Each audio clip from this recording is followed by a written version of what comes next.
Hello, my name's Elliot. I'm 27 and I live in a small town just outside of Portland, Oregon. It's quiet here. I rent a modest one-bedroom apartment above a bike repair shop, and I work as a home appliance technician fixing dishwashers, dryers, the occasional coffee maker. It's not glamorous, but it pays the bills and keeps me moving. I've never been much of a talker, never had a real relationship either. I guess I always figured it would just happen someday, but someday kept not showing up. Most mornings, my routine was carved in stone. I'd stop by this little coffee shop 2 blocks from my shop, grab a medium black coffee, no sugar, and head to my first job. Same time, same order every day. And every day it was the same person behind the counter. Maya. She looked maybe 5 years older than me. Red hair, tied back tattoos on her forearm, always wore these soft, neutral colors, and never smiled unless it was genuine. She wasn't fake nice. She was real. She had this dry, easy sarcasm in her tone that made people laugh without even realizing it. But I never said more than a couple words to her. Medium black, no sugar, thanks. That was it, every time. She probably didn't even notice me. I was just another customer. Then one Tuesday, I was running a bit behind and grabbed my coffee on the go, like always. Got to my first appointment, fixed a leaky garbage disposal, reached for my phone to confirm the next address, and it was gone. I backtracked in my head. The only place it could have been was the coffee shop. I panicked a bit, went back there fast, but it wasn't where I'd been sitting. I asked the guy at the register, and he looked confused. Said Maya had gone out for a quick delivery or something. That was strange. Baristas didn't usually leave the building mid-shift. I figured I'd just check back later, but I didn't have to. As I was standing outside my workshop trying to make calls on the landline like it was 1998, a silver Honda pulled up. She stepped out. Maya with my phone in her hand. "You dropped this," she said, waving a little. I was stunned. "How did you? You had your shop sticker on the back." It wasn't hard. She handed it to me, and I was so thrown off I almost forgot to say thank you. "You came all the way here just to return it?" I asked. She shrugged. "Well, I figured you'd be lost without it. Plus, I was curious where medium black, no sugar actually works." I chuckled awkwardly, but it was genuine. "You remembered that?" She tilted her head. "Of course I did. You're in here every day and on the dot. I remember all the regulars. But you never say much. It's kind of mysterious." I could feel my ears burning. "I don't really do mornings." She smiled, and for a second there was a pause in the air, like something had just shifted. Then she said, "Well, now you've spoken more words to me than in the last 6 months combined. So I guess this makes us friends." That caught me off guard. I laughed nervously. "Guess it does." She nodded. "All right, mystery man. Don't go losing that again." Then she got back in her car and pulled away. I just stood there, phone in hand, heart doing something strange in my chest. For the first time in a long time, I didn't feel like a background character in my own life. I didn't know what to do with that feeling, but I knew one thing. That morning when she pulled up and smiled was the first moment I felt something real. That night I couldn't sleep. Not because I was worried or stressed, but because my mind kept replaying those 10 minutes in the parking lot, her voice, her sarcasm, that little flicker of something in her eyes. I think that's when it started. I didn't fall in love. Not yet. But something inside me cracked open. For once, I wanted to keep showing up. Not just for the coffee, but for her. The next few days after Maya brought my phone, I was useless. Every time I walked into that coffee shop, I felt like my legs didn't work right. My voice would catch before I even ordered. And she didn't make it easier. She started talking to me like we were actually friends. Not in some over-the-top, bubbly way, just casually, like the way you'd talk to someone you'd known for years. "Hey," she'd say when I walked in. Still running on caffeine and awkward silence, I'd smile. Sometimes I'd mumble a one-liner back. Other times I'd just stand there looking at her like I forgot what I came in for. But slowly, really slowly, I got braver. I started replying with something more than thanks. One day I saw her cleaning out the pastry case and asked, "Don't you get sick of this place?" She looked up. "Oh yeah, but I also got bills and a 6-year-old with a thing for dinosaur chicken nuggets." So here I am. I was quiet for a second, then I said, You've got a kid. She nodded, didn't flinch. Yeah, Ben, he's in first grade, loves volcanoes, and hates brushing his teeth. What about you? Any secret family hiding somewhere? I laughed. Just me. Never really got around to building a family. Still time, she said. That stuck with me the whole day. Over the next couple of weeks, it became a pattern. I'd stop by for coffee and we'd talk about nothing about everything, her favorite books, my weird customers, how she once dyed her hair green in college and cried for a week. She told stories easily, like she didn't care if you judged her. And the more I listened, the more I realized she carried something heavy. She didn't say it out loud, but you could see it in her eyes when she talked about her ex. You could hear it in her pauses. She was hurt. Not broken, just tired. I didn't try to fix it. I wasn't some savior, but I showed up every day. Sometimes I'd leave her dumb little notes on napkins. Today's weather cloudy with a 90% chance of me being awkward. She'd roll her eyes, but I knew she smiled when I wasn't looking. Then one Friday it was different. The sun had already dipped and I was walking home from a late job when I passed the shop and saw her locking up. I hesitated. Then I crossed the street. Hey, I said. She turned. Elliot, past your bedtime? I smiled. Just finished work. She held her keys loosely like she wasn't in a rush. Want to walk a little? I don't feel like going straight home. I didn't even have to think. Yeah, sure. We walked without saying much at first. Just the sound of her boots and my sneakers on the sidewalk. A few blocks down, she pointed out a house with Christmas lights still up even though it was March. Some people just refuse to move on, she said. I glanced at her wondering if she meant someone else. You miss him? I asked gently. She didn't answer right away. I missed the idea of him, the guy I thought he was, not the one he actually became. We kept walking. Eventually we reached this park with a wooden bench under a street lamp. She sat down. I sat beside her.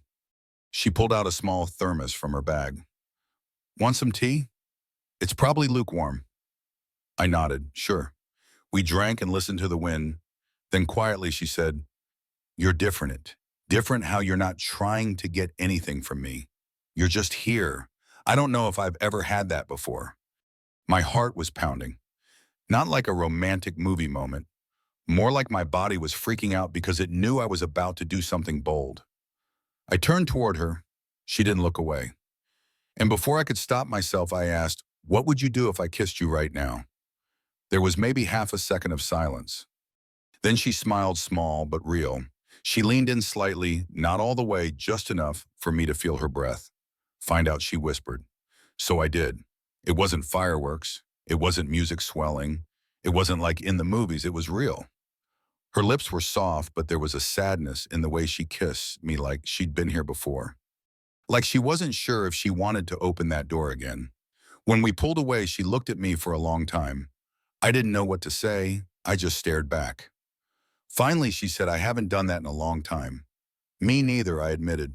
She stood up. I should get home. I nodded. We didn't hug. We didn't make promises. She just smiled, tired but warm, and walked away. I stood there for a long time after she left, wondering what just happened. Wondering if it meant something. Wondering if I just made the biggest mistake or the best decision of my life. The morning after the kiss, I woke up before my alarm. For the first time in a long time, my chest felt light, like something was lifting off it instead of pressing down. I actually looked forward to getting out of bed. I even showered without rushing, shaved, put on the least wrinkled shirt I had. I walked into the coffee shop. Maya was behind the counter just like always, but something was off. She didn't greet me the way she usually did. No sarcastic nickname, no smile, just a quick glance. Hey, I paused. Hey, medium black. She nodded, turned around, poured it silently. No small talk, no jokes. When she handed it to me, our fingers touched. Nothing. She pulled back fast and turned away to the next customer. I stood there for a second, hoping maybe she'd look back. She didn't. I left cup in hand, heart sinking like a stone. All day I tried to come up with reasons. Maybe she was tired. Maybe her son had a rough night. Maybe she didn't sleep well. But by noon, the truth started whispering. She regrets it. I didn't want to believe that.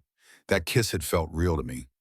Not lust, not confusion, something honest. And I was sure she'd felt it too. But the look in her eyes that morning, that wasn't the look of someone floating. That was the look of someone building a wall. I waited a day, then two. No texts, no calls, no napkin notes, no tea in the park. By the third day, I couldn't take it anymore. It was Thursday night.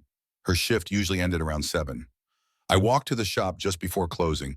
I stood outside for a minute, heart racing, then opened the door. There were only two customers inside. She saw me. Her face tightened for half a second, almost like surprise, but then went blank again. "Hey," I said, walking up to the counter. "Can we talk?" She hesitated. "I'm closing in 5. I'll wait." I sat down near the window, my stomach twisted with every tick of the clock. She slid into the seat across from me, arms crossed, eyes a little tired. She didn't speak first, so I did. "Did I do something wrong?" She blinked. "No, you didn't do anything wrong." "Then why are you avoiding me?" She exhaled through her nose, looked down at the table. "I'm not avoiding you," she said softly. "I'm protecting myself." I frowned. "From me?"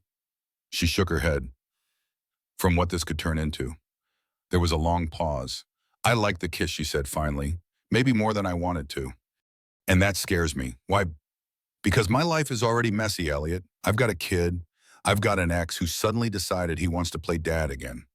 I don't have room for feelings that make me lose sleep." I looked down. I didn't know what to say. Every word I had rehearsed sounded wrong now. She leaned forward. "When I said you're different, that's part of the problem." "I'm not asking for anything complicated," I said. "I just like being around you. That's exactly why I'm scared," she whispered. The silence between us wasn't angry or cold. It was heavy, like we both wanted to say something but knew it wouldn't fix anything right now. I nodded slowly. "Okay, okay," I repeated. "I get it. I don't like it, but I get it." She looked surprised. "You're not going to argue. I've never been good at arguing," I said. "Especially not when I know someone's hurting." She smiled sadly. "You're a good guy, Elliot." I stood up. "Yeah, that's kind of my whole thing." She stood too. "Take care." "Okay." I gave her a small nod, then turned to leave. Before I got to the door, she called out softly, "Wait." I looked back. "I'm not saying never," she said. "I'm just saying not now." I nodded again, not trusting myself to speak. Then I walked out. That night I didn't sleep. But it wasn't the same kind of sleepless as before. It wasn't heartbreak, not really. It was confusion, emptiness. I didn't feel rejected. I felt paused, like life had started something, but left the rest of the page blank. Over the next few days, I didn't go back to the coffee shop. Not because I didn't want to, but because I respected what she said. Not now meant give me space. And I didn't want to be another man pushing past her boundaries. I still thought about her every morning. Still looked at the clock, out of habit. Still wondered if she ever thought about me too. One night I wrote a message but didn't send it. I meant every word. "I'm still here if you ever change your mind. I'm not going anywhere." I saved it in drafts and closed my phone. Sometimes the hardest part of love isn't the heartbreak. It's the waiting. It had been 26 days since I last saw Maya. I wasn't counting on purpose. But every morning I'd look at the clock without even meaning to. Every time I passed the coffee shop on my way to a job, my eyes would flick toward the front window, even if I kept walking. I hadn't stepped inside since the night she said, "Not now." I stuck to what I promised space. No texts, no unannounced visits, no just checking in. But I thought about her constantly, not just the kiss everything. The way she stirred her tea twice before drinking, how she'd crinkle her nose when something confused her, the way she smiled like she didn't quite trust happiness to stay. I missed her. But more than that, I missed being seen, really seen by someone who didn't expect me to be anything other than what I already was. Then on a Wednesday evening, something changed. I got home from work, tossed my bag on the couch, made some terrible spaghetti, and was halfway through a documentary I wasn't really watching when I heard a soft thump outside my door. I paused, waited, then got up and opened it. Nothing. No one in the hallway, but on the floor sat a paper coffee cup my usual size. No lid, just a folded note sticking out the top. I bent down, picked it up slowly. There, written in blue ink on a napkin, "Still black, no sugar." I stared at it for a long moment, unsure if I was dreaming. There was more inside. A second folded note tucked carefully into the cup. If you still want to talk, I'll be on our bench this Sunday. No expectations, no pressure, no name, no number, but I didn't need either. My heart jumped. I hadn't realized how much weight I'd been carrying until that exact second when it lifted. Just slightly. The next few days dragged. I didn't even pretend to act normal at work. I dropped a microwave on my foot, mixed up 2 repair appointments, and caught myself staring out the window of the break room like some character in a sad indie film. By the time Sunday came, I was a wreck. I got to the park 20 minutes early. Our bench sat under a tall maple tree, slightly tilted from years of weather, with paint peeling along the edges. I sat hands in my pockets, legs bouncing nervously. I told myself not to panic. Maybe she was parking. Maybe she got held up. Then I heard footsteps. I turned, and there she was, Maya. Hair tied back, no makeup, an old hoodie, and jeans carrying a small thermos in a paper bag. She looked exactly like I remembered, and nothing like I'd seen her before. She walked over, sat down beside me without a word, and held out the thermos. I brought tea, she said. It's probably lukewarm again. I don't mind, I took a sip. It was perfect. For a minute, we just sat there, the quiet stretching between us like a warm blanket instead of a wall. Finally, she spoke. I almost didn't come. I looked over. Why did you? She sighed, because I couldn't stop thinking about that night. Not the kiss. What you said after? What did I say? You said you liked being around me, that's all. No conditions, no pressure. I nodded. She looked out at the street. I've had so many people try to fix me or act like I'm some damaged thing they want to rescue. You didn't do that. You just listened. That's all I ever wanted to do. She turned to me. My ex came back into the picture. Not for me, for Ben. He wants weekend visits now. He's sober again. Says he's trying. I stayed quiet. I didn't know if I could trust any man after him, she continued. And then you showed up, and I felt something which terrified me. I exhaled slowly. Maya, I never wanted to complicate your life. I know, she said. And that's what made you different. Another pause. She reached into the paper bag and pulled out 2 store-bought cookies. She handed me one. We bit into them in silence. Chocolate chip. A little stale. Still good. Then she asked, do you still think about that night all the time? I admitted. And if I told you I wasn't ready for something serious, but I wanted to start again just a little slower, would that be okay? I turned to her. Are we talking coffee slow or park bench slow? She laughed. Really laughed. Somewhere in between. I nodded. Then yeah, that's okay. We sat there until the sun dipped low behind the trees. Not as 2 people rushing into anything, but as 2 people quietly agreeing. This matters. When we finally stood, she didn't say goodbye. She just looked at me and said, I'll see you tomorrow. Same time I asked. Same time. She walked off toward her car, and I stayed for a minute longer, finishing the tea and staring at the empty bench. For the first time in weeks, I didn't feel stuck. I felt like we were moving slowly, honestly together. It's been 10 months since that day on the park bench. I remember every part of it, her voice, her hands wrapped around that lukewarm thermos, her eyes when she said somewhere in between. That moment became the turning point. Not a grand confession, not a promise, just permission to begin again. We didn't rush. That was the key. No declarations, no pressure. We texted, we called. I started coming by the coffee shop again, but not every morning like before. Maybe 2 or 3 times a week. Sometimes I'd leave her a note. Sometimes she'd sneak me a muffin when her manager wasn't looking. I met Ben. He was exactly what she said, tiny hurricane energy, all limbs and dinosaur facts and opinions on everything. I was nervous as hell, but Maya made it feel natural. I wasn't trying to be a second dad. I was just a guy who fixed a broken toaster and happened to know how to draw T-Rexes with scary teeth. We started doing little things together. Picnics, farmers markets, movie nights at her apartment. The 3 of us would eat popcorn while Ben fell asleep halfway through, and Maya and I would sit in silence afterward, too content to speak. We never used the word relationship for a long time, not because it wasn't one, but because naming it too soon would have made it feel fragile, like something we could break just by speaking it out loud. She had her hard days.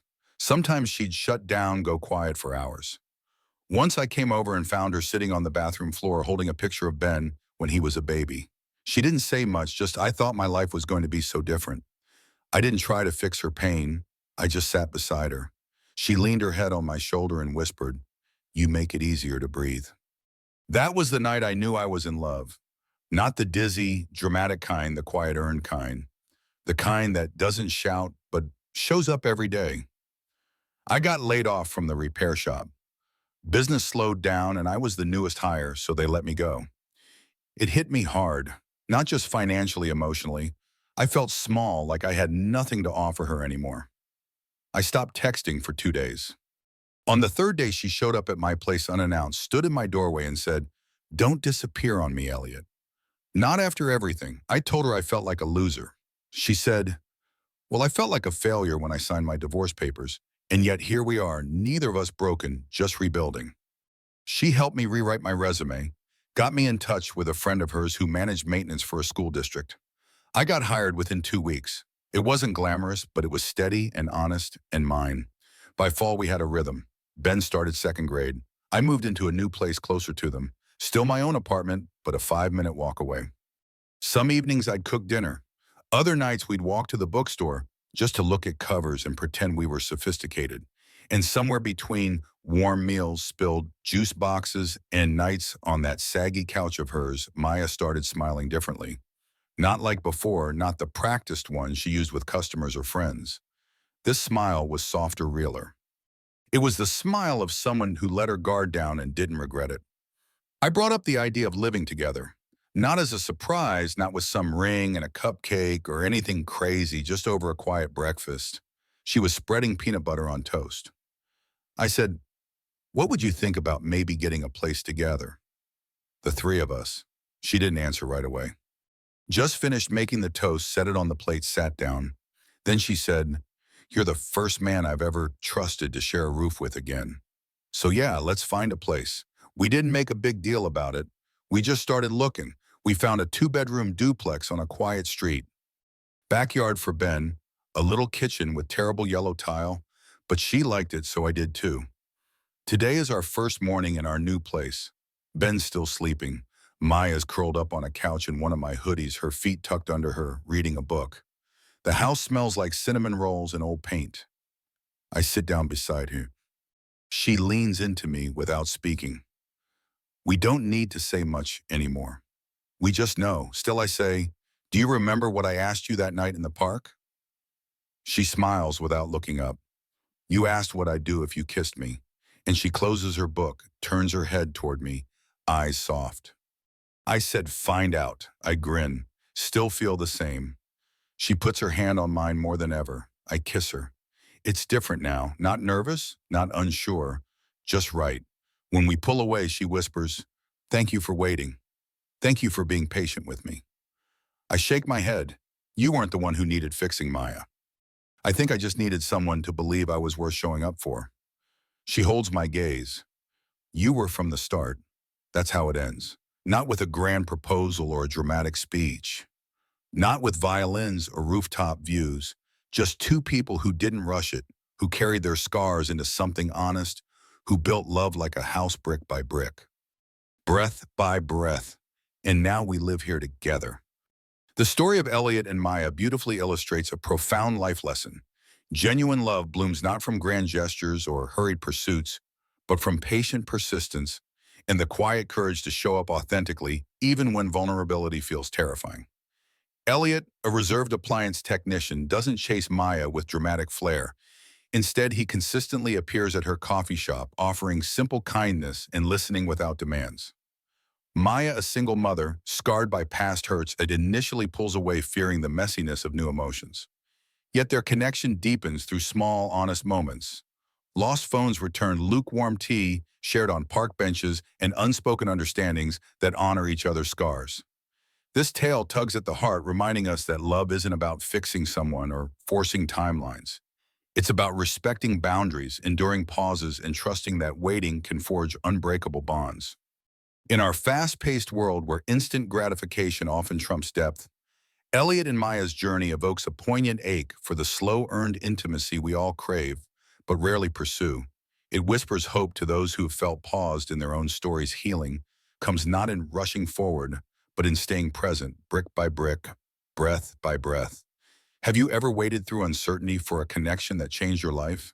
Share your emotional experiences in the comments below.